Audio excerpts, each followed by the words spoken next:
नमस्कार मंडळी, आपलं स्वागत आहे आपल्या माहिती मंच या यूट्यूब चॅनलवर. आज हा व्हिडिओ महाराष्ट्रातील शेतकऱ्यांसाठी अतिशय महत्त्वाचा असणार आहे. कारण महाराष्ट्रातील शेतकऱ्यांसाठी मोठी खुशखबर आलेली आहे.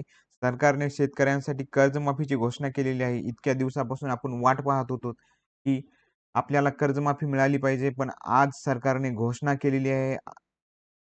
अधिवेशनामध्ये घोषणा केलेली आहे. माननीय राज्याचे अर्थमंत्री देवेंद्र फडणवीस साहेब यांनी या अधिवेशनामध्ये महाराष्ट्रातील शेतकऱ्याला एक चांगला दिलासा दिलेला आहे. हेच आपण या व्हिडिओच्या माध्यमातून पाहणार आहोत. तुम्ही हा व्हिडिओ कुठे स्किप न करता शेवटपर्यंत पहा आणि आपल्या चॅनलवर जर पहिल्यांदा आला असाल तर चॅनलला नक्की सबस्क्राईब करा. तर हा व्हिडिओ कोणत्या शेतकऱ्यांसाठी असणार आहे, कोणते शेतकरी यामध्ये पात्र असणार आहेत, कोणत्या शेतकऱ्याला लाभ मिळणार आहे, हे आपण व्हिडिओच्या माध्यमातून पाहणार आहोत. तर चला बघूया. महाराष्ट्र सरकारने 2026च्या अर्थसंकल्पात शेतकऱ्यांसाठी मोठी कर्जमाफी योजना जाहीर केलेली आहे. आता अधिवेशन चालू आहे. या अधिवेशनामध्ये ही योजना पुण्यश्लोक अहिल्यादेवी होळकर शेतकरी योजना कर्जमाफी योजना ही असणार आहे. या नावाने ही योजना असणार आहे.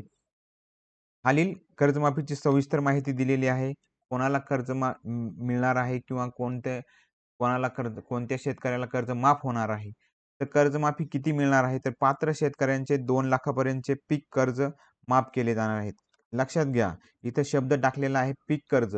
जर तुम्ही पीक कर्ज घेतलेलं असेल तर तुमचं ते माफ होणार आहे. तुम्ही जर असं दुसरं कर्ज घेतलेलं असेल तर ते माफ होणार नाही. या माध्यमातून मी ते सविस्तर पॉईंट दिलेले आहेत की कोणते कर्ज हे माफ होणार आहेत. तर ज्या शेतकऱ्यांनी 2 लाखापर्यंतचे पीक कर्ज घेतलेले आहेत त्यांना 100% याचा फायदा होणार आहे. त्यांचं कर्ज माफ होणार आहे. ही कर्जमाफी थकीत पीक कर्जावर लागू होईल. कशावर लागू होईल? ज्यांचं थकीत पीक कर्ज आहे त्यांनाच हे लागू होणार आहे. दुसरा मुद्दा काय आहे, तर कोणत्या शेतकऱ्यांना लाभ मिळणार आहे. तर या योजनेचा लाभ खालील शेतकऱ्यांना मिळणार आहे. कोणत्या? तर 30 सप्टेंबर 2025 पर्यंत पीक कर्ज थकीत असलेले शेतकरी. 30 सप्टेंबर 2025 पर्यंत जर तुमचं पीक कर्ज जे थकीत आहे त्याच शेतकऱ्यांना याचा लाभ मिळणार आहे. दुसरा मुद्दा काय आहे, तर बँक किंवा सहकारी संस्थेकडून घेतलेले पीक कर्ज. तुम्ही बँकेकडून किंवा सहकारी संस्थेकडून घेतलेले असेल तरच तुमचं ते माफ होणार आहे. जर तुम्ही एखाद्या फायनान्सकडून किंवा पतपेढीकडून घेतलेलं असेल तर ते माफ होणार नाही. तर त्याला तुम्हाला काय लागणार आहे, तर ती सरकारी बँक आणि सहकारी पतसंस्था म्हणजे सहकारी संस्था जी असते तिच्याकडून जर तुम्ही कर्ज घेतलेलं असेल तरच ते माफ होणार आहे. पीक कर्ज लक्षात ठेवा, क्रॉप लोनच माफ होणार आहे. तिसरा मुद्दा काय आहे यामध्ये दिलेला, तर सरकारने ठरवलेल्या पात्रता अटी पूर्ण करणारे शेतकरी यामध्ये बसणार आहेत. यामुळे राज्यातील लाखो शेतकऱ्यांना याचा दिलासा मिळण्याची शक्यता आहे. तिसरा पॉइंट दिलेला आहे, नियमित कर्ज फेडणाऱ्या शेतकऱ्यांसाठी काय. जे नियमित कर्ज फेडतात किंवा एकही हप्ता त्यांचं कर्ज बुडीत नाहीये, तर अशा शेतकऱ्यांसाठी काय आहे, तर सरकारने फक्त थकीत कर्जदारांनाच नव्हे तर नियमित कर्ज फेडणाऱ्या शेतकऱ्यांसाठी प्रोत्साहन दिलेले आहेत. म्हणजे जे शेतकरी नियमित दरवर्षी कर्ज भरतात अशा शेतकऱ्यांसाठी सरकारने प्रोत्साहन दिलेले आहे. तर वेळेवर त्यांच्यासाठी प्रोत्साहन काय आहे, तर वेळेवर कर्ज फेडणाऱ्या शेतकऱ्यांना 50,000 पर्यंत प्रोत्साहन दिले जाईल. म्हणजे जे शेतकरी वेळेवर कर्ज भरतात अशा शेतकऱ्यांसाठी 50,000 पर्यंत प्रोत्साहन अनुदान दिले जाणार आहे. म्हणजे याचा पण यामध्ये विचार केलेला आहे सरकारने.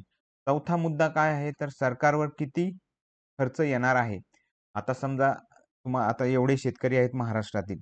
एवढ्या शेतकऱ्यांना जर 2 लाख रुपये प्रत्येकी शेतकऱ्यांना 2 लाख रुपये जर माफ करायचे असेल तर सरकारवर किती बोजा पडणार आहे. तर या योजनेनुसार सुमारे 35,000 कोटी खर्च होण्याचा अंदाज आहे. किती? 35,000 कोटी. 35,000 कोटी हा आकडा छोटा नाही, तर हा आकडा खूप मोठा आहे. त्यामुळे शेतकऱ्यांना मोठा दिलासा मिळणार आहे. राज्यातील लाखो शेतकऱ्यांना याचा फायदा होऊ शकतो. पाचवा मुद्दा काय आहे, तर योजना कधी लागू होणार आहे. ही जी योजना आहे ती कधी लागू होणार आहे, तर अर्थसंकल्पात घोषणा झाल्यानंतर, म्हणजे अर्थसंकल्पात आता घोषणा केलेली आहे. सरकार लवकरच अंमलबजावणीसाठी समिती आणि नियम जाहीर करणार आहे. म्हणजे यावर समिती गठीत होणार आहे. यामध्ये पात्रता यादी दिली जाणार आहे. या जे पात्र शेतकरी असतील त्यांनाच ही योजना लागू होणार आहे. त्यानंतर ऑनलाईन अर्ज, बँक तपासणीची प्रक्रिया होऊ शकते. थोडक्यात काय, तर ही योजना पुण्यश्लोक अहिल्यादेवी होळकर शेतकरी कर्जमाफी योजना या नावाने तयार झालेली आहे. कर्जमाफी कितीपर्यंत मिळणार आहे, तर 2 लाखापर्यंत तुम्हाला कर्जमाफी मिळणार आहे. तारीख काय असणार आहे, तर 30 सप्टेंबर 2025. ही 30 सप्टेंबर 2025 पर्यंत जे शेतकऱ्यांना कर्ज भरलेलं नाही पीक कर्ज, अशा शेतकऱ्यांना मिळणार आहे. नियमित कर्जदारांसाठी काय आहे, तर त्यांना 50,000 रुपयापर्यंत अनुदान दिले जाणार आहे. म्हणजे यामध्ये सर्व शेतकऱ्यांचा सरकारने विचार केलेला आहे. पुण्यश्लोक अहिल्यादेवी होळकर शेतकरी कर्जमाफी योजना ही एक चांगली योजना आहे आणि सरकारने यामध्ये प्रत्येक शेतकऱ्याचा विचार केलेला आहे असं या योजनेमध्ये दिसून येत आहे. आणि जे नियमित शेतकरी आहेत त्यांचा पण यामध्ये, जे नियमित शेतकरी कर्ज भरत होते अशाही शेतकऱ्यांना त्यांनी प्रोत्साहन देण्याचं काम केलेलं आहे. एकंदरीत ही योजना एकदम भारी योजना आहे आणि सर्व शेतकऱ्यांचा विचार करून ही योजना तयार केलेली आहे. आणि शेतकऱ्यांची जी मोठी मागणी होती एवढ्या दिवसापासून की कर्ज माफ करा, ते आता कर्ज माफ झालेलं आहे. याची सविस्तर माहिती तुम्हाला या व्हिडिओच्या माध्यमातून मी दिलेली आहे. हा व्हिडिओ सर्व जास्त शेतकऱ्यांना शेअर करा आणि आपल्या चॅनलला सबस्क्राईब केलं नसाल तर सबस्क्राईब करा. भेटूया पुढच्या व्हिडिओमध्ये. धन्यवाद.